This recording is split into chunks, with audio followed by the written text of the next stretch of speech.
बिस्मिल्लाहिर्रहमानिर्रहीम। राजू मोंग नन यो प्रोजेक्ट शुरू को प्रोजेक्ट अवल दा प्रोजेक्ट तारीफ लगबो कुछ प्रोजेक्ट हुई सता कना means what is project.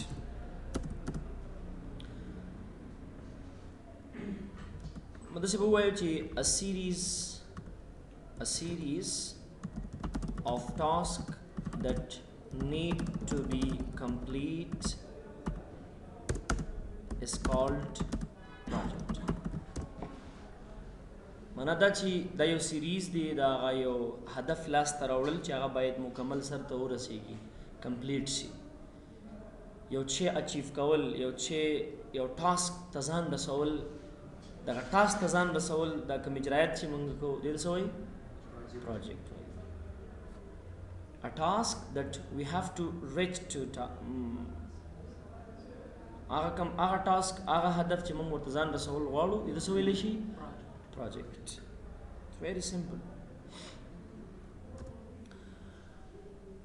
So the زمونږ استاد کوم چې د هاسپټل پروجیکټ دی، نو اول باید د دې پروجیکټ په دې سایکل باندې لږ وغږیږو چې پروجیکټ موږ مخکې بوزو نو څه پکار دي موږ ته. د پروجیکټ لپاره مخکې موږ سره اول چې کوم پکاریږي نو هغه requirements دي. The first thing that we have to get, that's called requirements, analysis, information. کتا سره مطلب ته یو سافټویر ډیولپ کوي کنه،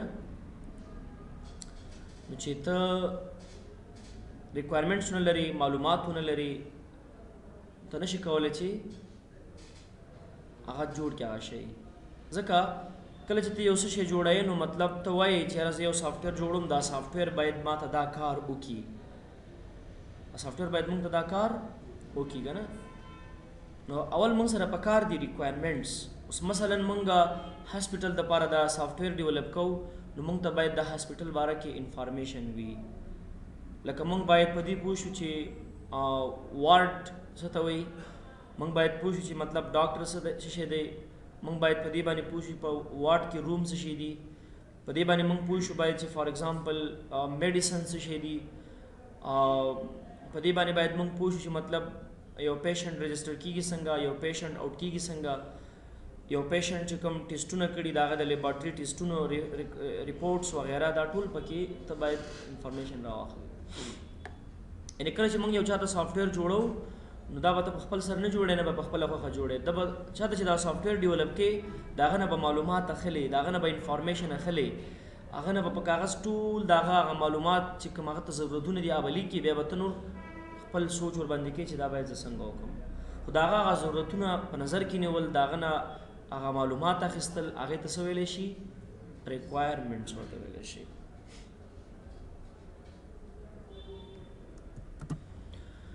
ښه سو راځو، کله چې موږ سره ریکوایرمنټس و نو بیا موږ یوه ERD جوړو. ERD په کاغذ باندې جوړی، په ذهن کې جوړی، دا ستا خپل کار دی. لکه کاغذ باندې موږ داسې جوړو چې مطلب که چېرته مثلا فارډر ټایمز ته پکارېږي فیوچر کې، مطلب بل چاته ورکوې چې یاره موږ د دې شاته ډیټابیس دا ډیزاین په دې ترتیب باندې کړی، نو په کاغذ باندې جوړو.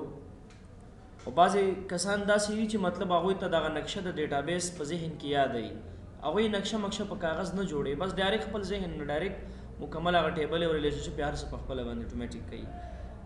نو ERD جوړول ضرور دي، یعنی د ډیټابیس نقشه جوړول، د ډیټابیس ډیزاین جوړول، هغه یا په کاغذ باندې او یا ستا په ذهن کې از یو وش. اوس یو انجینیر چې مطلب کور جوړوي نقشه ذهن کې وي، کاغذ ماغذ ضرورت نه، بس داسې دیوالونه شروع کې سټارټ والی خپل اټومیټیک. نو د ریکوایرمنټ نه وروسته بیا چې کوم دي نو موږ ته څه پکار دي؟ ERD، چې په دې کې موږ سره هغه نارملایزیشن پروسس وشي.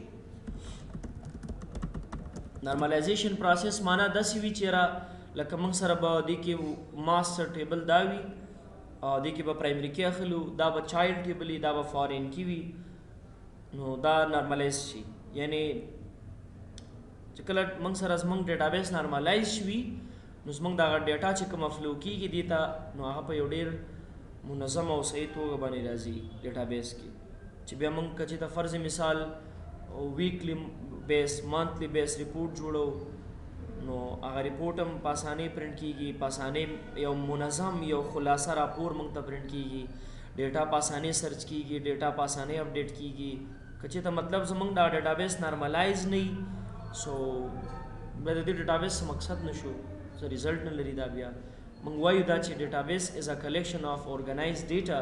ډیټابیس منظمې ډیټا مجموعې ته ویلی شي که نه. We have to normalize.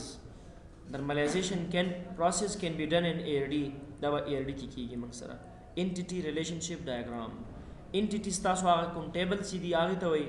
ریلیشنشپ چې کوم د ټیبلو ترمنځ موږ ارتباط کوو هغې ته وایي. ډایاګرام چې کوم دی موږ چې کوم نقشه جوړو دې ته ډایاګرام وایي. آرټس نقشه ډیزاین.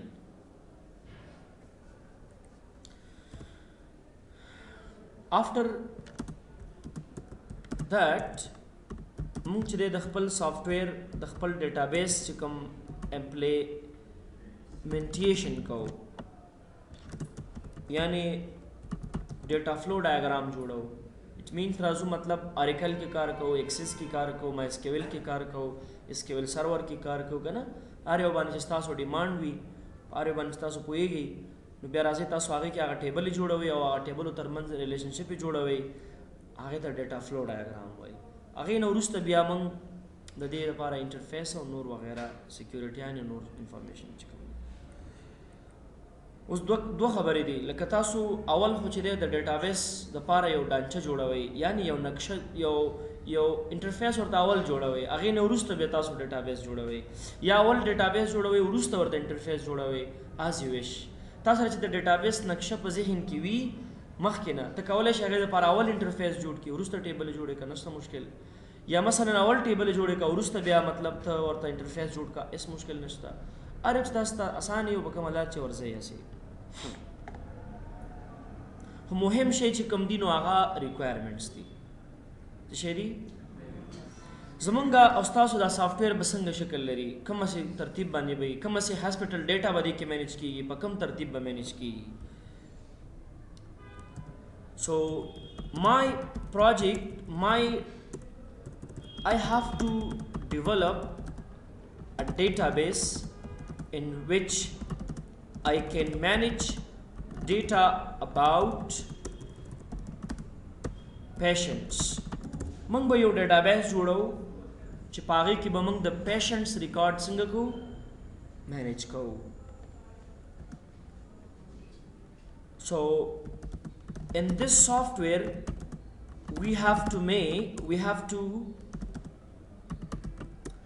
in this software I will create wards. په دغه سافټویر کې به موږ سره wards انفارمیشن همي، یعنی مطلب که چې ته موږ وغواړو یو ریپورټ پرنټ کړو چې موږ سره د هاسپټل کې څومره وارډز دي. each ward how many rooms included. په دې هر وارډ کې موږ سره څومره رومز دي.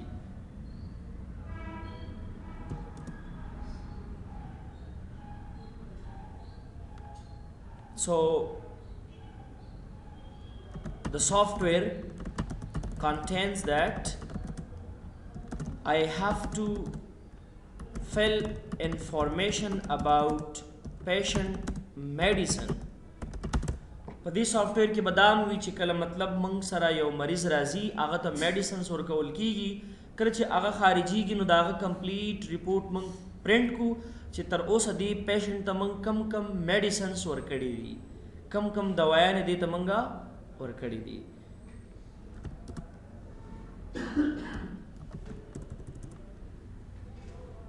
This is also required. دا هم موږ سره په سافټویر کې په دې ډیټابیس کې ضرور دي. This is also required that we have to check doctor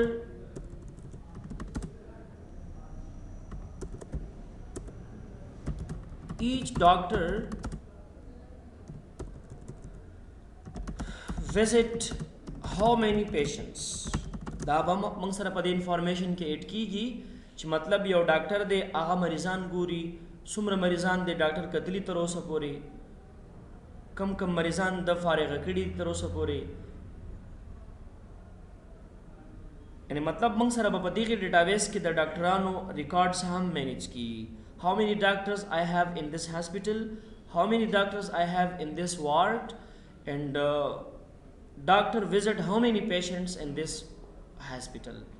یعنی د هر ډاکټر بیل ریپورټس هم باید موږ سره وي.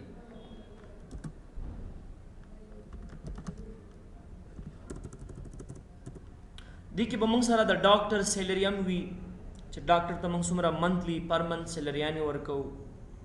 په دې سافټویر کې به دا هم انکلوډ وي چې موږ څومره ایکسپنسز پر منت لرو، څومره ایکسپنسز موږ پر منت لرو په دې هاسپټل کې، څومره موږ انکم لرو، څومره موږ سره پیسې راځي، عاید څومره دی، څومره واپس ځي.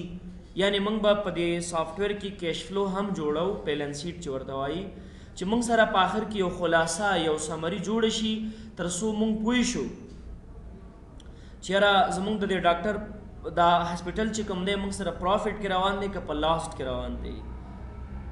دا کیش فلو وایي که نه. څومره ایکسپنسز کېږي څومره موږ ته عاید راځي، یعنی ان څومره دی آوټ څومره دی، څومره انکم موږ ته میډیسنز نه راځي، څومره انکم موږ ته ادر نور دا رجسټریشن وغیره دی مسایل نه راځي. نو دا به هم موږ سره په دې ډیټابیس کې دا انفارمیشن انکلوډ وي. لیکن هم په دې خاطر وکړه چې لږ تاسې پوه شئ. یعنی په دې سافټویر کې خلاصه دا چې موږ سره به وارډز به وي، په دې کې به موږ سره ډاکټرز وي، په دې کې به موږ سره نرسز وي، په دې کې به موږ سره پیشنټس ریکارډ به مینیج کیږي، په دې کې به موږ سره د لیبارټري ټیسټونه یا د لیبارټري مینجمنټ هم په دې کې کیږي.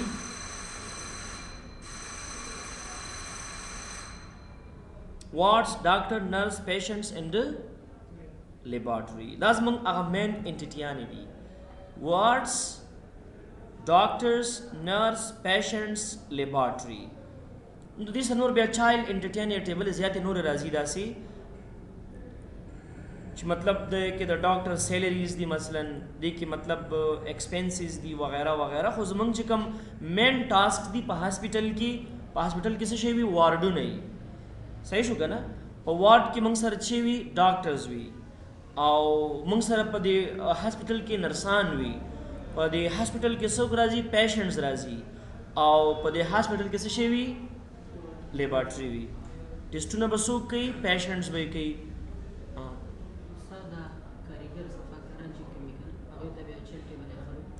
بالکل.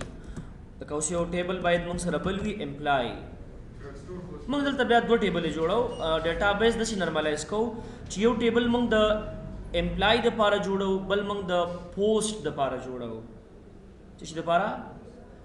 امپلای راځي احمد، د پوسټ څه شی دی؟ دا ډاکټر دی، دا ګارډ دی، دا نرس دی، دا څه شی دی؟ نو دا ټول امپلایان کې دی چې زموږ ټول امپلایز کې راځي. صحیح ده؟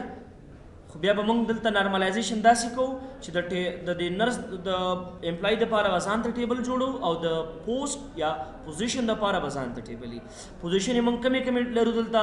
ډاکټر پوزیشن لرو، نرس پوزیشن لرو، مینیجر پوزیشن لرو، فاینانس پوزیشن لرو، ګارډ پوزیشن لرو، سیکیورټي ګارډ، کوک پوزیشن لرو. نور چې بیا څومره پوزیشن یې اډ کې ته اډ کولی شي، پوزیشن یې څومره چې اډ کې ته اډ کولی شي، امپلایان چې څومره اډ کې ته باید اډ کړی شي.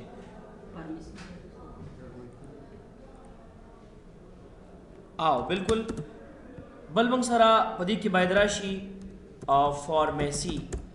فارمیسي نه مقصد چې کوم دي میډیسنز دي که نه، چې موږ سره څومره دوايانې سټاک لرو، سټاک هغه باید موږ جمع کړو. دا خو ډېر غټ سافټویر شو. فارمیسي ځان ته اوس یو غټ مینجمنټ سیسټم شو. خو ځه ایني هاو مشکل نشته، پوه شو دې باندې که نه. لکه زه تاسو ته د دې پروجیکټ د دې سافټویر هغه مین ټاسک دلته تشریح کوم. نورې به ټیبلې ډېرې به وي، ما ډېر انفارمیشن به وي.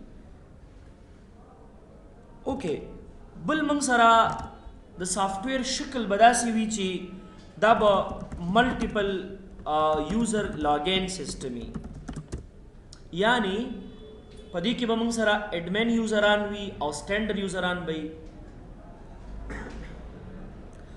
اډمن ته به موږ صلاحیتونه ورکو چې وروره ته کله سافټویر ته لاګین کیږي ته به لکه هر څه کولی شي. که چې ته مثلا سټینډرډ یوزر لاګین کیږي نو هغه به یو پیشنټ رجسټر کوي خو پیشنټ به ډیلیټ کوي نه، پیشنټ به آوټ کوي نه، میډیسنز به نه سیل. اوس به ګوره مطلب سیل دی که نه چې سیلمین کله لاګین شي سیلمین.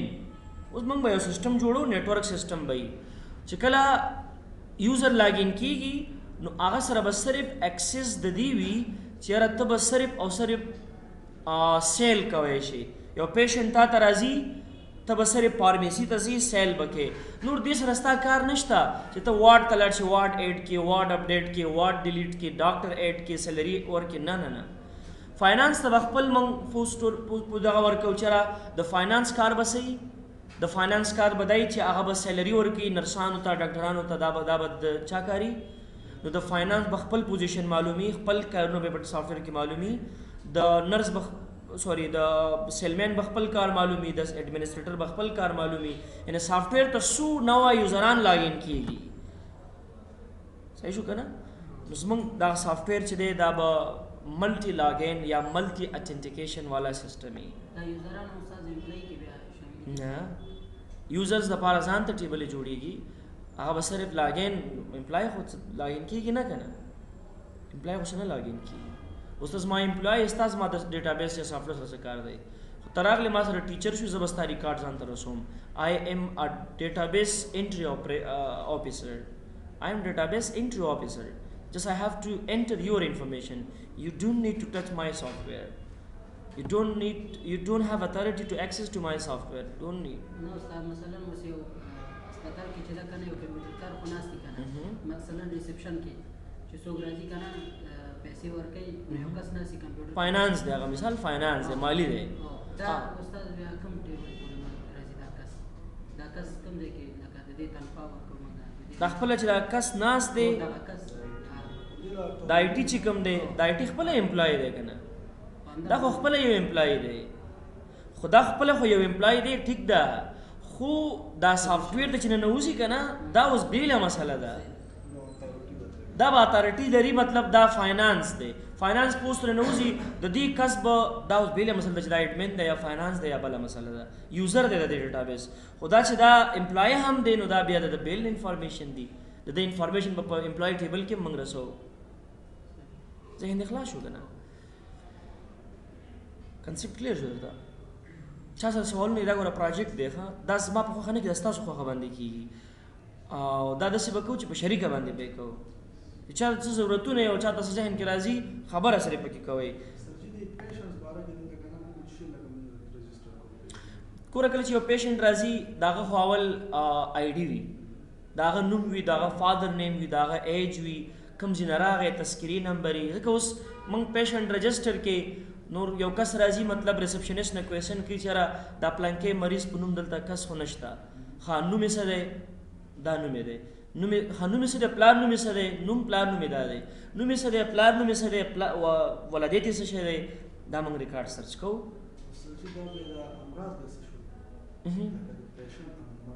کله چې موږ پیشنټ رجسټر کوو د ده دپاره به موږ بیل یو ټیبل جوړو د امراضو دپاره، یا په همدې ټیبل کې مینیج کېږي. یو پیشنټ چې کله رجسټر کېږي واټ آر د ډیزیزز اف دس پیشنټ، ډایګنوسټک څه شی دی، د څه شي تشخیص به د ده کېږي، دا چې دی مطلب ایمرجنسي دی، say for example heart attack دی، so something else. ګورئ دا انفارمیشن یو ځل سره پیټ کېږي، دا موږ په همدې پیشنټ ټیبل کې اخلو، د ده څه ډیسیزز دي، نوم، پلار نوم، ایج، ډیټ آف رجسټریشن وغیره وغیره، ولې دلته راغلی دی، ولې دلته راغلی، نو یو ځل به ولې دلته راځي که نه؟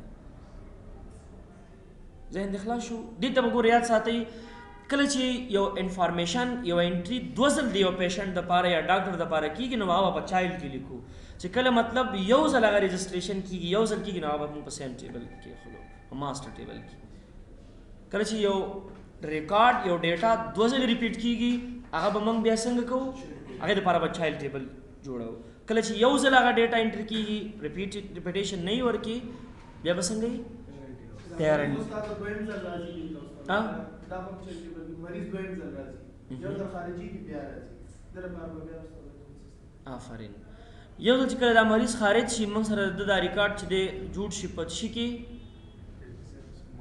ماسټر ټیبل کې اوس مونږه یو کار بل باید وکړو اټ از ا بیسټ کوېسچن دا مریض پیشنټ بیا راځي مونږ ته زړې نسخې بیا راوړي مثلا نو مونږ به اوس د رجسټریشن دپاره چې په واټ کې به رجسټر کېږي که نه دغه د رجسټریشن مسله به ریکارډ نوم هر څه به هماغه وي کېدای شي دا وارې ډفرنټ ډیسیزز وي خو دا د سافټویرونو ډیټابیس دا اصول وي که نه چې مونږ به د ده انټري 2 ځلې پاس کوو خو دې کې اوس تذکرې نمبر او دا خبرې جدا دي یونیک دي تذکرې نمبر باید یونیک وي ډوپلیکیشن باید ونه شي نو انفارمیشن به هماغه وي د انفارمیشن خو ځان ته ټیبل وي خو چې کم واټ ته دا ځي کم میډیسن ته ورکوو دا اوس به دې دپاره خو ځان ته هسې هم بیلې ټیبل وي دې دپاره خو موږ بیلې ټیبل هسې هم جوړوو یو مریض کولی شي 10 واره یو واټ کې داخل شي یو مریض کولی شي په هسپتال کې نن یو واټ کې داخلي سبا بل واټ کې داخلي سبا بل واټ کې داخلي اف کورس د انفارمیشن کېدای شي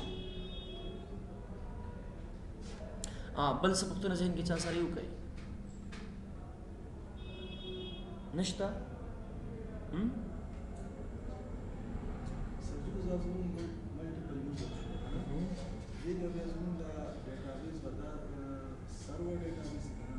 که سرور یو که اوس که یو کمپیوټر که نه لاګین فارم راشي داسې مخې ته دلته څه لیکي چې دا کوم یوزر دی فاینانس دی ډیټا انټري افیسر دی مطلب ایڈمن دی رپورټر دی صرف خپل یوزر به څه لیکي لاګین کېږي به هر یو ته به خپل اکاونټ وي خو کله چې یو اکاونټ جوړېږي څوک به جوړي ایڈمنسټریټر به جوړي ایڈمن به کولی شي یوزر ایډ کړي په دې باندې بیا کار کوم خو تاسو صرف کانسیپټ دا واخلئ چې ملټیپل یوزرز به هر یوزر به خپل رایټس لري دا رایټس به څنګه لري دا یوزران به څنګه جوړو دا زموږ بیل ټاپک دی که نه هغه اوس تاسو پورې څه اړه نه لري هغې به وروسته بیا پوهېږي انشاءالله زه به مخکې به لاړ شو نو اوکې اول موږ سټپ بای سټپ ځو ها وی هاف ټو ټیک سټپ بای سټپ راځو مونږه اسکیول سرور مینجمنټ سټډیو ته او په سیکول سرور مینجمنټ سټډیو کې به تاسو یعنې زه هدف مې دا دی چې زه یو ټیبل جوړوم یو کار کوم صحیح ده یو ټیبل جوړوم چې که زه یو ټیبل ټولې په یو وار جوړې کړم او ریلیشنشپ یې وکړم که نه کنفیوز به شئ بیا یو ټیبل یو برخه ور ایډ کوو یو برخه ور ایډ کوو مکمل به شي نو تاسو به پوره پوه شئ چې ریلیشنشپ مخته راځي خو ریلیشنشپ مخې سره کوو که نه همداسې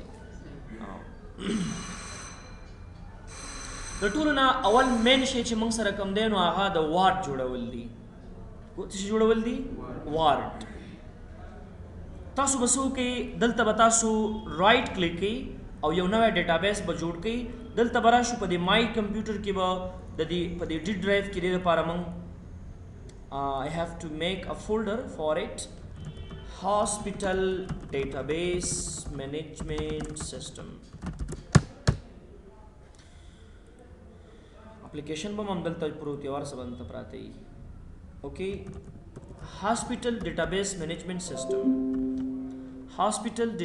management system HDMS where I have to save my database D drive and this is MDF or LDF دواړه فایلونه باید موږ سره دلته څنګه یي سیف شي اوکې کله چې تاسو سره ډیټابیس دلته سیف شو HDMS په نوم باندې اولنۍ چې موږ دې کې څه جوړو هغه ټیبل څه شی دی هغه د وارډ ټیبل دی کریټ که موږ ته ټیبل او ټیبل ته څه نوم ورکا وارډز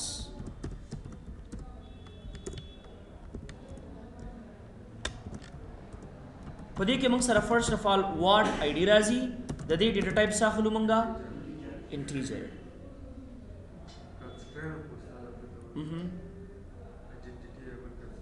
نو وارډ ته به موږ ایډنټیټي نه سیف کوو ځکه موږ به چیک کو میکسیمم نمبر به راوچتو که یو وارډ ډیلیټ شي که نه نو دلته په کار نه ده ځکه دا وارډ دی دا انوایس نمبر نه دی یا मतलब چې اوس یو وارد موږ ډیلیټ کو 1 نمبر وارد ډیلیټ کو که بیا موږ ټیبل کې ګورو دویم نمبر آی ډي برازي دا د ایډنټیټي اصول دي کنه که چې دا مثلا ایډنټیټي موږ نه اخستي موږ یو اول نمبر وارد ډیلیټ کو نو به ته میکسیمم آی ډي بیرته سونه شروع کیږي دا یو نه شروع کیږي په دې لحاظ باندې موږ انټیجر اخلو او بیا به د دې په تر باندې موږ چې کوم په فارم کې په ټیکس باکس باندې ډسپلی کوو د وارد میکسیمم آی ډي په فارم باندې ډسپلی کوو موږ ها بل موږ سره چې دی څه شی راځي وارد نیم ان وارچار ډیټا ټایپ بتا سو واخلئ ګورئ دا خبره هم یاد ساتئ سوري ان وارچار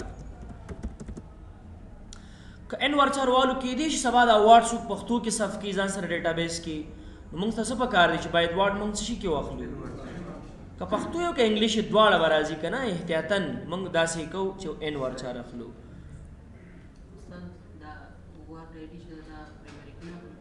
اف کورس پرایمری کې بالو ادي ته په تر اگر زم کنه چې ټیبل تر سو موږ هغه ریکوایرمنټس نه پوره کړي مخکې نه زو ایگزیکیوټ کوو نه ټیبل نه جوړاو اوس پرایمری کې چې موږ اخلي یو مقصد د پاره لو زه لازم تر تا ویګم ها ان وارچار مې دا واخست په کوم تاریخ باندې دا وارد جوړ شو دا هم پکې ضروری کنه چې موږ ته باید معلومات چې دا وارد موږ په کوم کال باندې تاسیس کړی او جوړ کړی مو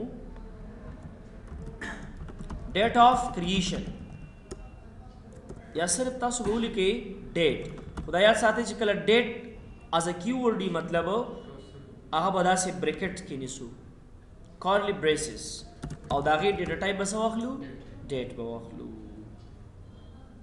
او یو فیلډ بله مخلو چې مطلب دا خبره یاد ساتئ چې هر وارډ چې کوم دی دا به خپل مشر هم لري بیا ذهن هم خلاص شو که نه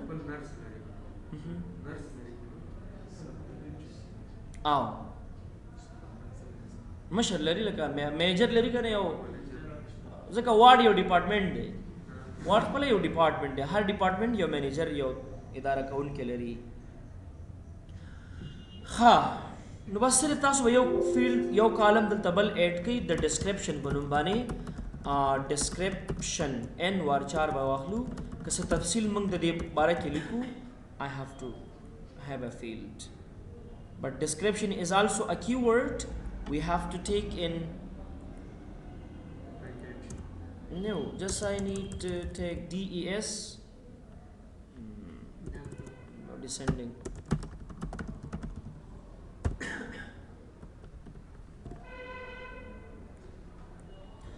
اوس وارډ موږ سره رومز لري نو مطلب دا چې وارډ به یو مینیجر لري اٹ مینس دا به یو ماسټر ټیبل وي پیرنټ ټیبل وي سو وی هاف ټو ټیک ا کانسټرینټ دیٹ از کالډ پرایمری کی کانسټرینټ به تاسو ضرور دلته ایډ کوئ کنسټرینټ لیمیټیشن ته وایي اصول قانون ته وایي دا به تاسو دلته څه کوي ایگزیکیوټ کوي I have successfully created a table by the name of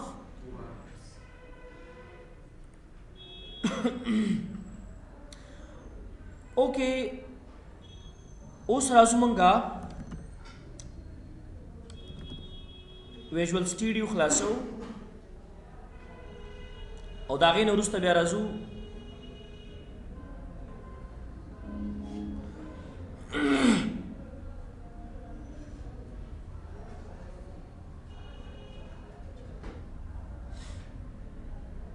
نیو پروجیکټ او په نیو پروجیکټ کې بیا موږ راځو براوز بٹن بیا راځو موږ डी ډرایو او په هغه هاسپټل ډیټابیس مینجمنت سیستم کې به د اپلیکیشن هم ور سیف کو سو I have to take Visual C# Windows Forms application and okay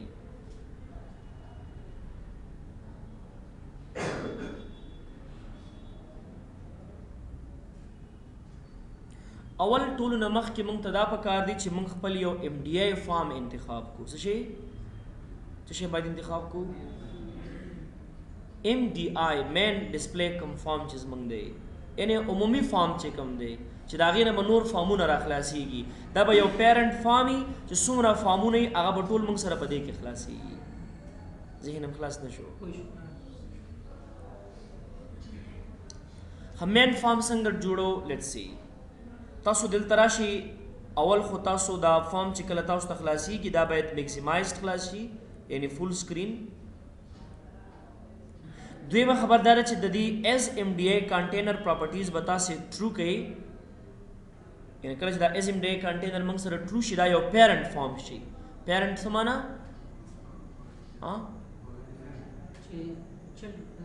دې کې درنه خلاصیږي انسایډ اور انسایډ دې کې خلاصیږي. بیا موږ دې کې یو کنټرول تاسو راخلو انټرفیس جوړول دار چې خپل کار وي، خو زه چې کوم تاسو ته جوړوم زه به راشم دلته نه به یو کنټینر راواخلم ټیپ کنټرول. استاد کولی شي چې سرور کې موږ ډیټابیس کمپلیټ کړو، انټرفیس به وروسته کولی شو؟ ول نشي کولی.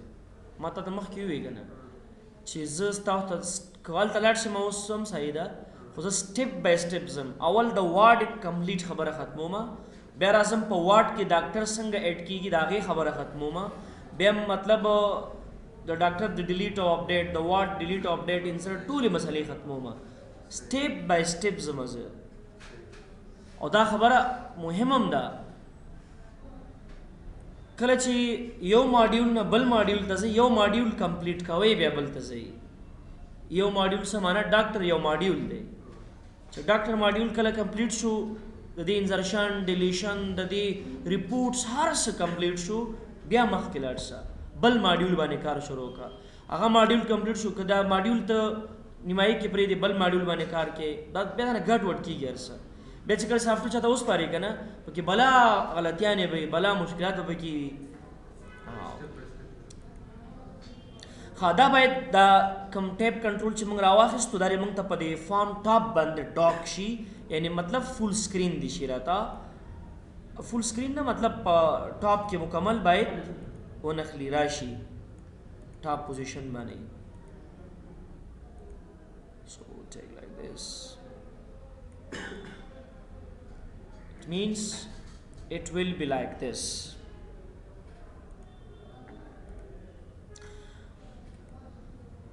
په دې ځای کې تاسو دلته راشي د دې کم ټیکسټ یا فونټ سایز چې کوم دی دا تاسو لږ زیات کړئ. You have to select this fonts 10. دغه دا بٹن چې تاسو ته راځي که نه دا په دې شکل باندې راځي نه. تاسو کولی شئ چې مطلب دلته راشي د دې اپیرینس کې وګورئ. اپیرینس کې د دې چې کوم دی یو بټنز دي چې بټنې به راځي داسې. نو I don't like to take a buttons. Appearance style must be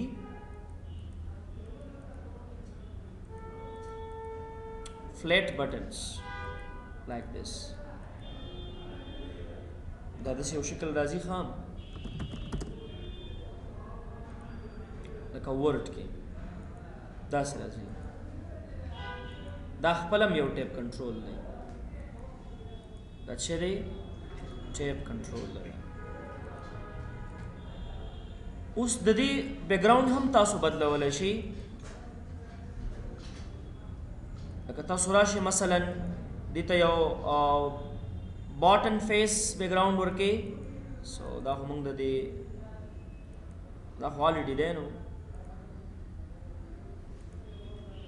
White smoke, white. Which background you like to add or say transparent?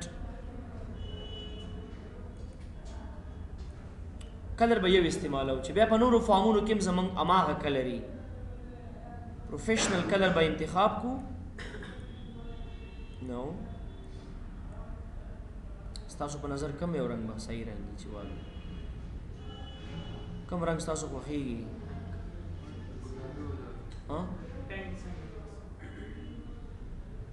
پینک خو ګلابي دی که نه لالا؟ دا خو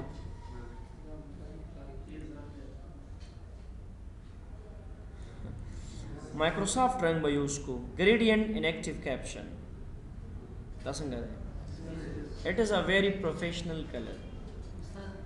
دغه بټنو کې چې دا که نه استاد دې کې اوس مثلا موږ چې په دې کلیک وکړو که نه اوس په بیکګراوند سپین ده بیکګراوند یې بل رنګ ته وړي ټیکسټ دا کوم ټیکسټ چې دا بل رنګ ته وړي لکه اوس چې تا مایکروسافټ ورډ اوپن کړه که نه دا بره دغه ټیک شي نو چې کله دې کلیک پرې وکړه سپین شو او د ټیکس رنګ یې چې ده سپین شو.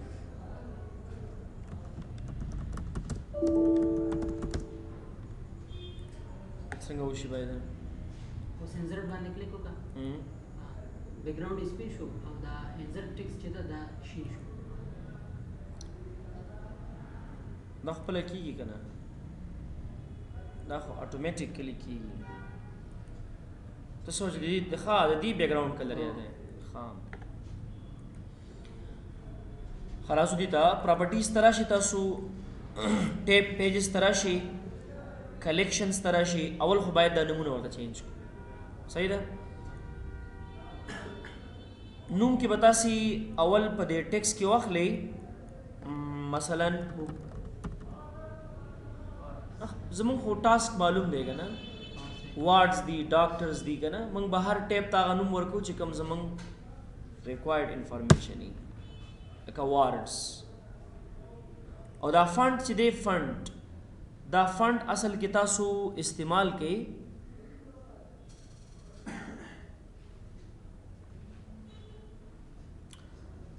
Segoe UI. It is best font. خدي بل سره بیا نور منګورو یو خبره بل یاد ساتئ خام تاسو دا کوم خبره چې ته کوي کنه دا مونږ چې کوم کنټرول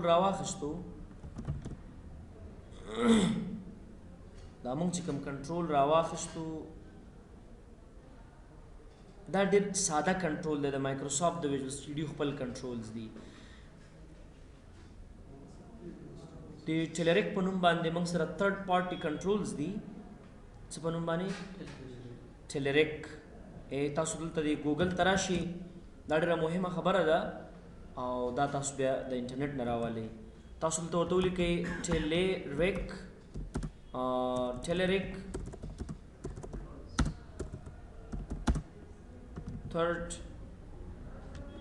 third party controls خودی کی دا پرچیز کیږي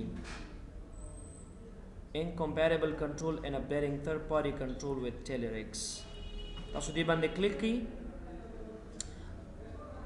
خسته ټیکس باکس ای خسته ټیپ کنټرول هغه ټیپ کنټرول چې دی کنه هغه third party controls دي د اپیرینس مخکې نه جوړ شوی ها د دې کنټرولونو دا کنټرولز استعمال کې بګي دا ډاونلوډ کې دا چې کله تاسو انسټال کې ډایرکټ په دې کنټرولز کې خپل دلته ایډ کیږي دلته راځي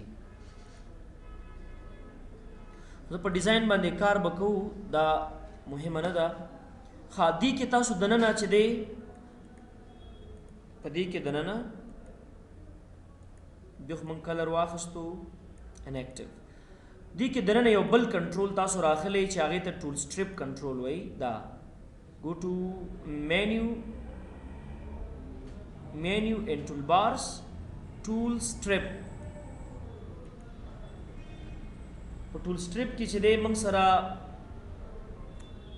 دې ته ګریپ سټایل وایي ګریپ سټایل دا اکثره دا ټولبار چې دی دا ګوره بره دا ګریپ سټایل لري که نه د دې په ترو نیول کېږي بل ځای ته موف کېږي چې نه دا باید څوک موو نه کړی شي دې ځای نه نو دوی دا ګریپ سټایل چې کوم دی ګریپ سټایل دا به تاسو ویزیبل نه اخلئ دا به هیډن واخلئ او دې کې چې کوم کلر تاسو اچوئ که نه دې ځای کې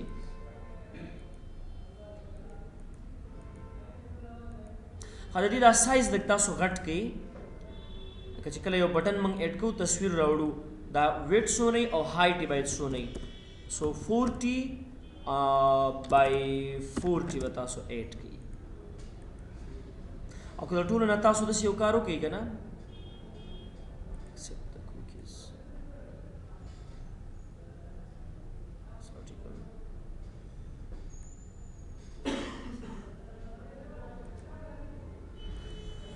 داسې یو کار وکړئ تاسو د ګوګل ته راشئ ایمیجز باندې کلیک کړئ او دلته تاسو ورته ولیکئ مثلا چې color transform transparent background, colour transparent background.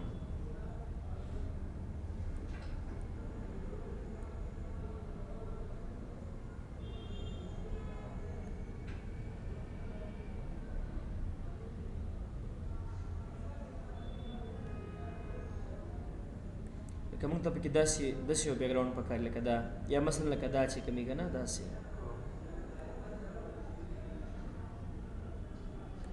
یا فرض مثال ګوره دا دې کې بس یو دانه بیا چوز کړي لکه دا را واخلې مثلا دا را ایډ کړي دا ایډ کړي، دا تاسو بیا کولی شئ چې هلته پک کړئ راوړئ. ساده کلر صحیح دی، بیا زموږ سافټویر ډېر هیوي کېږي.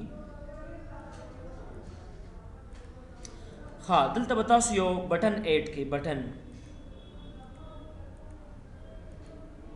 سو ټیک ا بټن،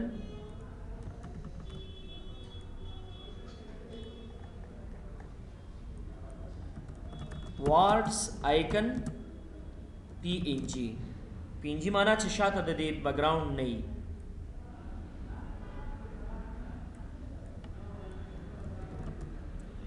hospital words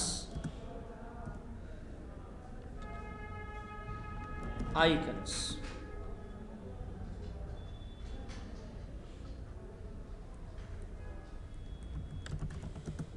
new word, new room,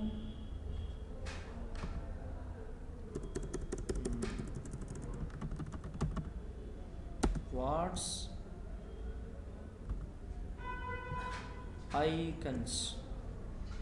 دا وړ سمپل آیکن موږ تراخلی یو کار وکړئ، دی ګوګل تراشي دلته وته ولیکئ تاسو free icons ډاونلوډ. دلته بیا هر قسم ته خپل منظمې جوړې شوې آیکنې دي، دې باندې کلیک کړئ تاسو. که د ډاکټرز وي، که د میډیسنز وي، که د وارډ وي، هر قسم آیکنې بیا پیدا کېږي. دلته اوس ګورئ راشئ لاندې، هلته به یې لیکلي ورسره هیومن ریسورس کامرس لاندې راکېوځئ، داسې لاندې ندي که نه ایمرجنسیز.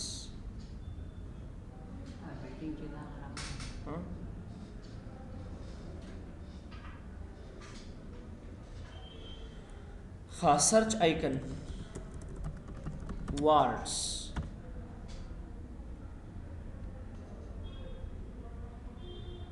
hospital wards.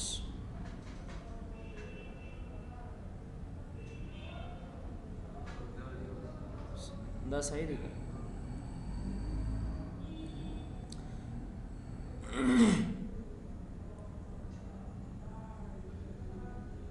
اوکې تاسو بدل تراشي بس دا وراول دا صحیح دی. په دې کلیک کې تاسو کلیک نه وروسته بیا تاسو دې باندې رائټ کلیک کړئ، سیو ایمیج PNG، رائټ کلیک سیو ایمیج او دا ځان سره په دې ډیسکټاپ باندې سیو کړئ. دا ګوره PNG رانغی SVG فایل راغی که نه نه PNG همدې چې نه سیم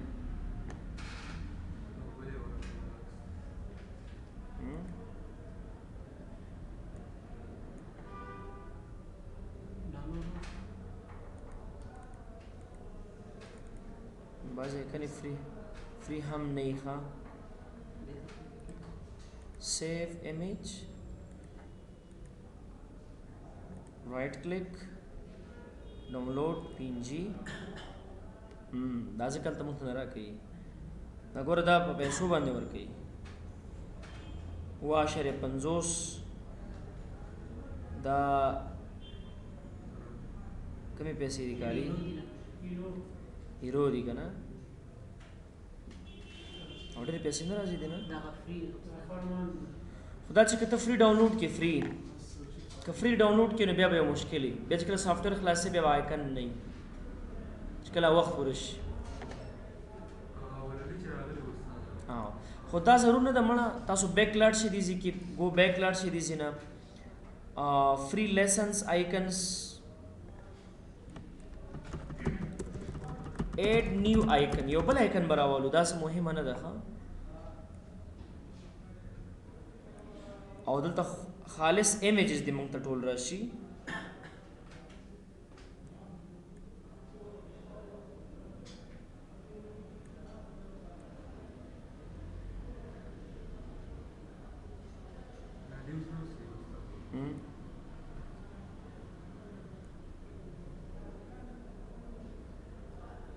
بس دا به راولو اټس اوکې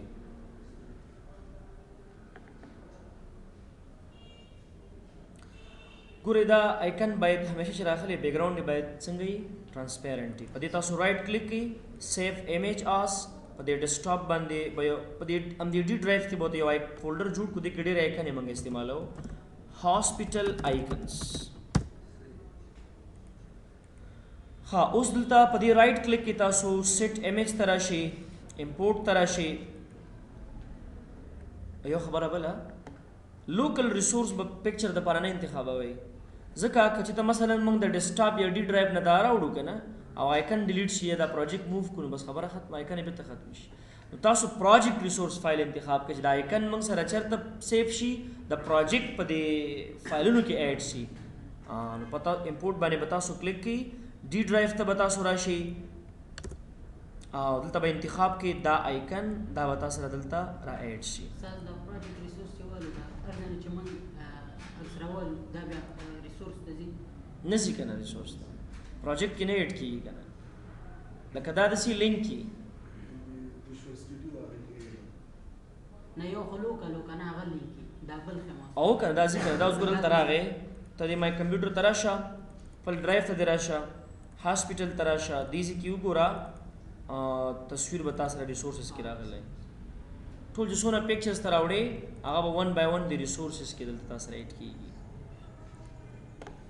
ښه دلته باید رایټ کلیک کړو او دې سره باید لیکنه هم راشي که نه لیکنه دلته به راشي لیکنه باید لاندې او تصویر باید بری نو امیج اباو دین ټیکسټ امیج اباو دین ټیکسټ دې ته به تاسو ولیکئ مثلا 8 وارد صحیح ده ایډوارډ دا کلر چې دی دا به زه وایټ سموک والم اټ از ګډ ښه